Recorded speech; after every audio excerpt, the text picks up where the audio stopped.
On today's episode, we examine whether booking a package vacation through a tour operator appears to actually save you any money.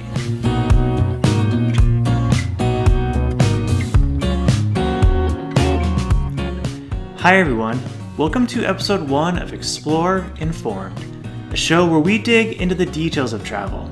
We investigate an interesting topic or attempt to answer a common question, all with the goal of hopefully learning something new so the next time we travel better informed. My name is Ben and I have a confession. I am not a travel expert. I'm simply a travel enthusiast. So that means I don't have any industry secrets or insider knowledge to share with you today. Instead, I want to take you along on my journey as I try to learn something new about the travel industry. And my hope is that ultimately this show turns into a conversation where I am simply your moderator. I want to feature your questions, your tips, your feedback, and your experiences so that we can all learn from one another. So if you have an experience to share, helpful tips on something we discuss, or even a correction to what is likely an unreliable commentary from me, please comment below or hit us up on Twitter, Facebook, or Instagram. So with that said, let's go. In this segment, which I have dubbed Amateur Analysis, I investigate some aspect of the travel world to hopefully learn something new for myself that I can then share with you. Today's question is, do you appear to save money by booking a package vacation, like something on Apple Vacations or a package deal on Expedia, when compared to independently booking your flight and your hotel? I obviously cannot speak for you, but I've always wondered about the value proposition of tour operators and vacation package sellers like Apple Vacations, or booking a package deal via an OTA, an online travel agency, like Expedia. Do they appear, on the surface at least, to actually save you any money? Let's take a look. In order to see for myself, I ran a couple very unscientific tests, pricing the same vacation as a package deal through Apple Vacations and Expedia, and for comparison, I also priced the hotel and airfare independently. This was simply a comparison of the pricing displayed online, just as a note, and is not a reflection of the actual vacation experience or any potential hidden costs encountered during that vacation, and maybe we can feature that on a future episode. For test number 1, I priced the trip for 2 people from Dallas-Fort Worth to Cancun for 3 nights in March, with the following considerations/assumptions. 1. Identical flights on Spirit Airlines. I know some of you aren't their biggest fans. Again, this is simply a comparison of identical travel arrangements across a few different booking options. The same room in the same hotel, which in this case was a junior suite at the Riu Palace, and both options selected were all-inclusive. And just as a note, Apple Vacations prices transportation to and from the airport and your hotel into their package deals, so I also priced that out independently for the other channels. And here is what we found. The total price of air, hotel, and transportation booked through Apple Vacations was $2,054.45, while Expedia priced the same options at only $2,000.60, a difference of around $54.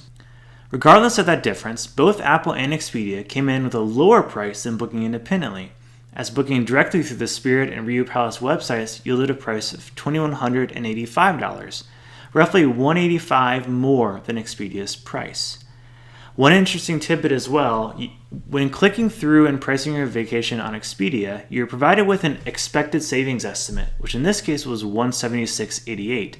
Not far off at all from the actual difference of $185 that I saw while comparing the two options. So, for test number 1, Expedia wins for offering the lowest price, but both Apple and Expedia meet expectations for saving money over booking independently.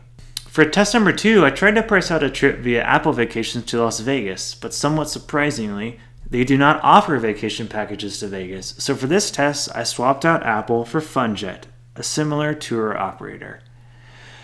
We examined a trip for 2 people from Cedar Rapids to Las Vegas for 3 nights in March with the following considerations and assumptions. 1. Identical Delta flights connecting through MSP, Minneapolis. The same room in the same hotel, again, which in this case was a Grand King room at the MGM Grand, in which I have stayed.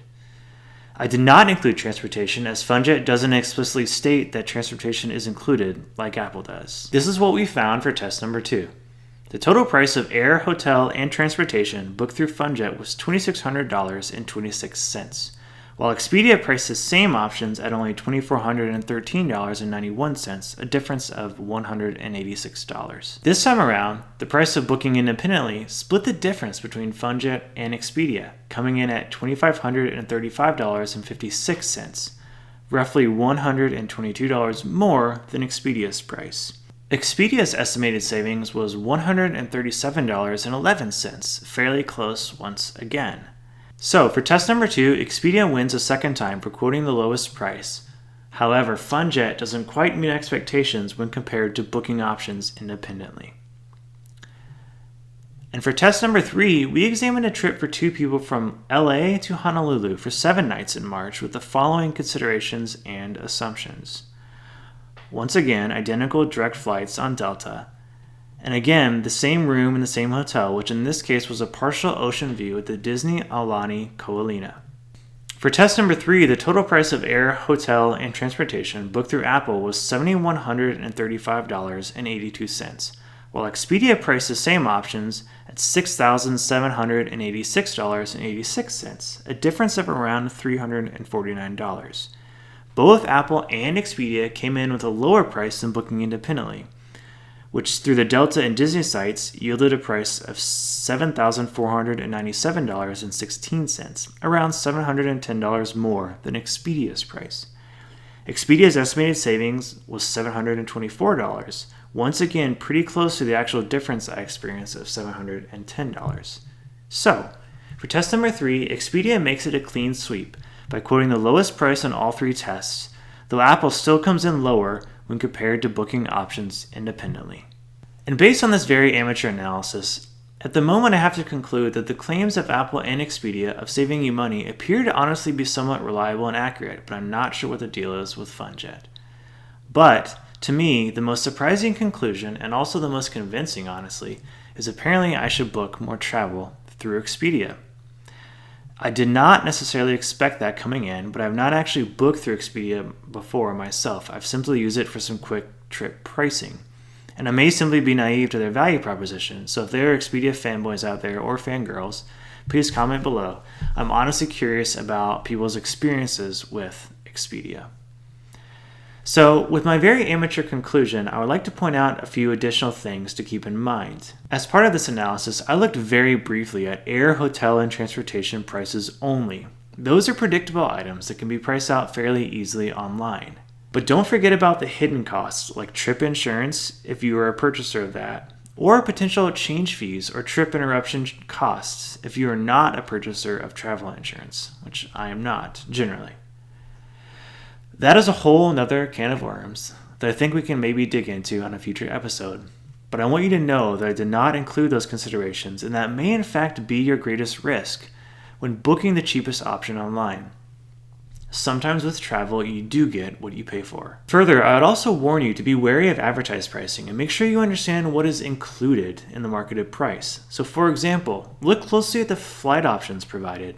Sometimes the cheapest flights are the least desirable, like red-eyes, and when pricing in a red-eye flight, a tour operator like Apple may price out one less hotel night, so your 3-night trip to Cancun may actually include only 2 nights in a real bed, with 1 night spent in the middle seat on Spirit Airlines at 2 in the morning.